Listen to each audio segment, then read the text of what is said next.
Ich begrüße euch ganz herzlich zu meinem heutigen Projekt auf den Spuren von Paul Klee. Ich mag Paul Klee besonders gerne und ich zeige euch heute ein paar seiner Bilder, die Inspiration sein sollen für unsere heutige Übung mit Farben.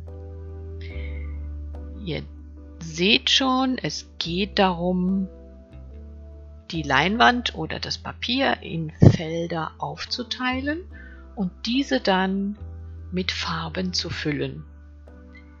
Hier ein wunderschönes Beispiel. Noch weiter nach hinten finden wir das Bild, was mich heute inspiriert hat. Ich werde dazu meinen Untergrund mit einem Schwarz grundieren und dann die Farben auf diesen dunklen Grund setzen. Es kann losgehen. Ich habe hier mein Papier, was ich noch nicht grundiert habe. Das mache ich jetzt einfach mit der schwarzen Farbe. Ich trage die Farbe unverdünnt auf und versuche eine möglichst gleichmäßige, matte Oberfläche zu bekommen.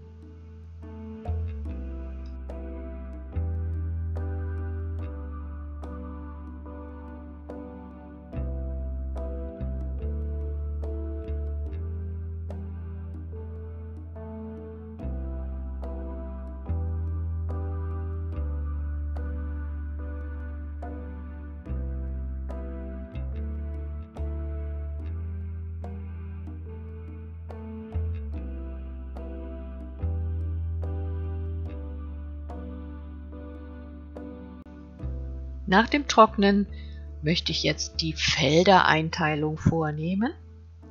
Ich nehme dazu einen Pastellkreidestift. Ihr könnt auch eine Pastellkreide nehmen. Und ich überlege erst einmal.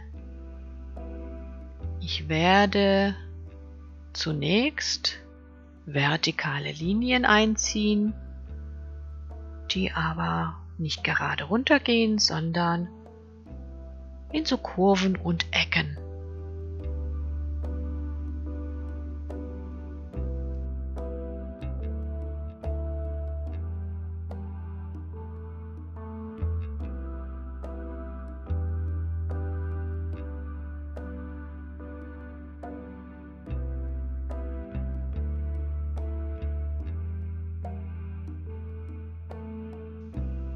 Die Linien beginnen manchmal nah beieinander, manchmal auch etwas weiter entfernt. Sie nähern sich aneinander und entfernen sich wieder.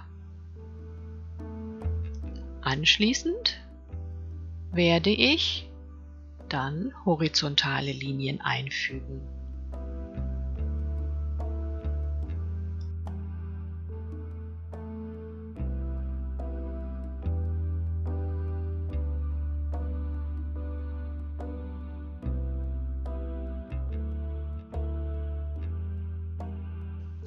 Die horizontalen Linien teilen jetzt die Fläche in Dreiecke und Vielecke, die etwas krumm sind, aber das macht gerade die ganze Sache etwas spannend.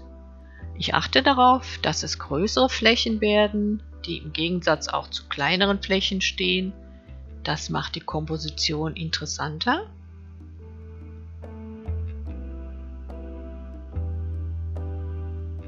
Und manchmal dauert es etwas, bis ich mich entscheide.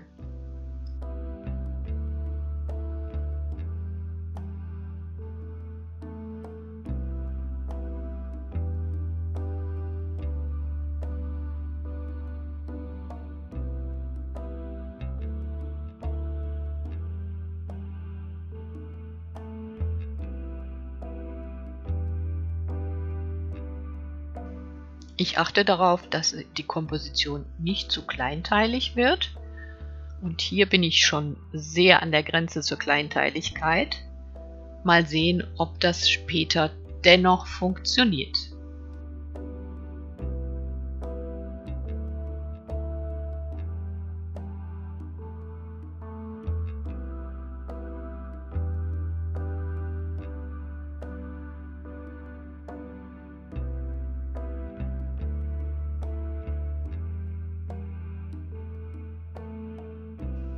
Jetzt kommt der spaßige Teil.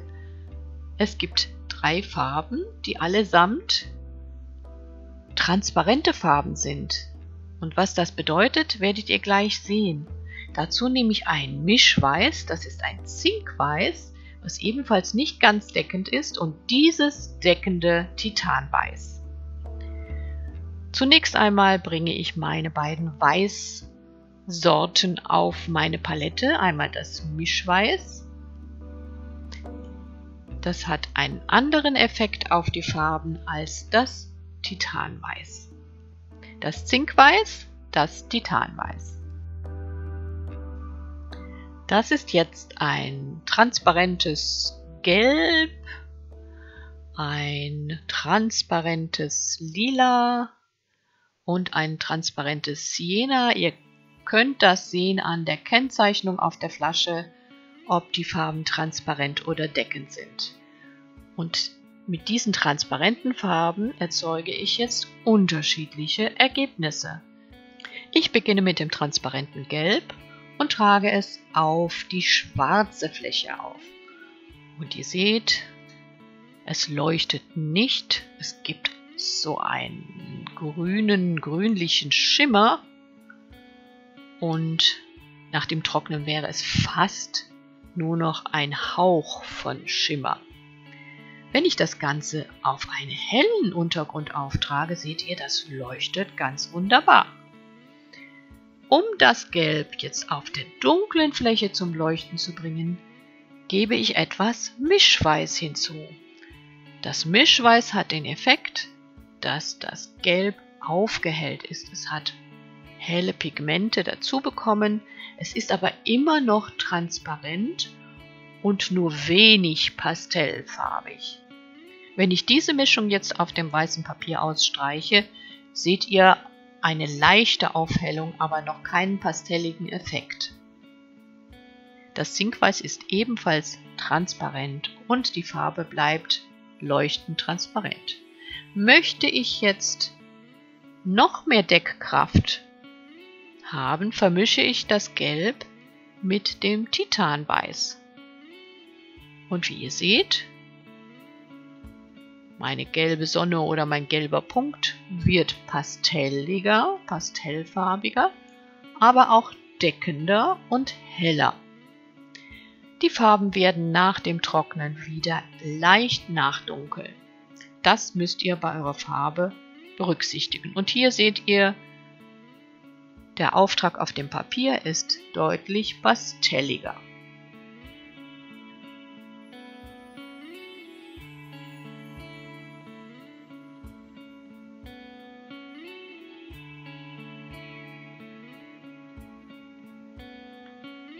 Nun nehme ich einfach mal etwas von diesem dunklen, transparenten Lila und vermische es mit dem Mischweiß. Und ihr seht, das beginnt sofort zu strahlen. Diese dunkle Farbe, die vorher fast schwarz aussah, wird leuchtend lila.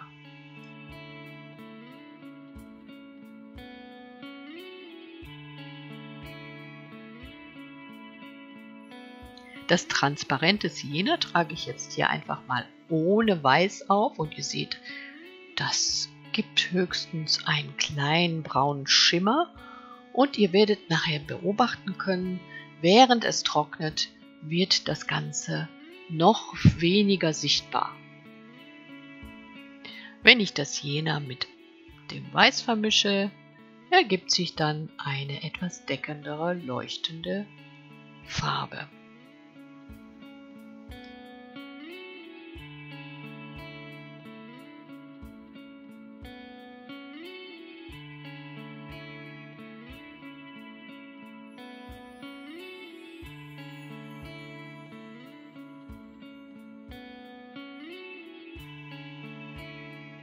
Hier bin ich schon ein bisschen weiter vorangeschritten und ihr seht, ich habe verschiedene Töne ausgemischt, etwas hellere, etwas dunkler und die ganz dunklen Töne, die habe ich jetzt noch nicht eingesetzt. Ich achte darauf, dass ich Unterschiede habe zwischen reineren Tönen und gemischten Tönen. Gemischte Töne ergeben sich, wenn ich zum Beispiel das Lila mit dem Sienna mische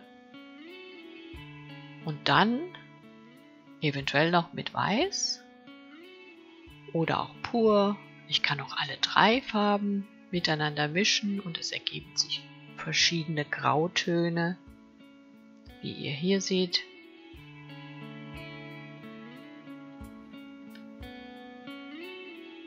Also das ist einmal der Unterschied zwischen leuchtenden, reineren Tönen und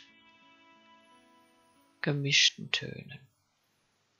Wenn ich einen Ton etwas abstumpfen möchte, kann ich ihm auch etwas schwarz, aber nur einen Hauch schwarz hinzumischen. So trage ich die Töne in die Felder auf und ihr seht schon, ich male nicht ganz bis an den Rand, so bleibt zwischen den einzelnen Feldern immer ein dunkler Steg stehen. Das erinnert ein bisschen an Glasfenster, eine Bleiverglasung und das gibt dem Bild noch einen besonderen Stil. Hier seht ihr ein Lila, was ich ein bisschen abgestumpft habe. Es leuchtet nicht mehr so sehr und dieser Kontrast zwischen den leuchtenden und den weniger leuchtenden, zwischen den hellen und den dunklen Tönen, zwischen den kleinen Flächen und den großen Flächen, das ergibt hinterher die Komposition.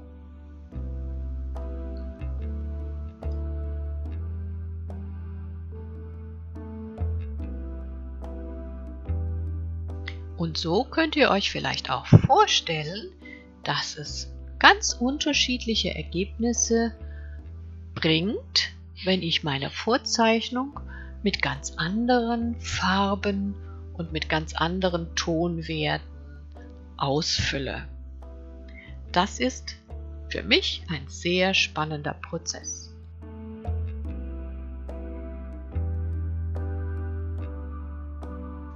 Hier seht ihr nochmal, ich trage hier das Gelb ohne Weiß auf und es wird im Verlauf des Trocknens nachdunkeln.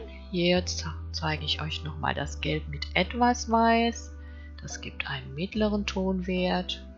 Und dann in der gegenüberliegenden Fläche trage ich das Gelb nochmal mit etwas Schwarz vermischt auf. Und das gibt wieder einen dunkleren Tonwert und einen gebrochenen Ton. Hier kommt dann auch so etwas wie eine leichte Dreidimensionalität zum Vorschein.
Im Lauf des Malens korrigiere ich noch einzelne Flächen und mache sie leuchtender, etwas dunkler, etwas heller, stimme sie aufeinander ab, um die Komposition zu perfektionieren. Und schon kommt der Peel-Off. Hier seht ihr mein Ergebnis und ich kann es eigentlich auch noch mal versuchen zu drehen und schaue mir das an. Oh ja, das ist auch eine tolle Perspektive, eine tolle Komposition, wenn ich so herumdrehe. Das ist auch spannend. Das geht eigentlich in allen Richtungen. Bei manchen Bildern ist das nicht so, aber dieses kann man wirklich in allen Richtungen sehen. Hier seht ihr nochmal meine Lieblingsrichtung und nebenan habe ich noch ein zweites Bild in der gleichen Technik gemalt. Das zeige ich euch auch noch. Ja, vielleicht probiert ihr das auch mal mit euren Lieblingsfarben. Wählt euch 2 oder 3 Farben aus, plus weiß und schwarz. Und dann kann es schon losgehen. Eine Übung, die euch ganz viel bringt, die euch viel Erfahrung bringt im Umgang mit Farben, mit Komposition und so weiter. Ihr könnt das auch mit abgerundeten Linien machen, wie ihr wollt. Probiert euch aus und habt keine Angst, etwas falsch zu machen. Bis bald!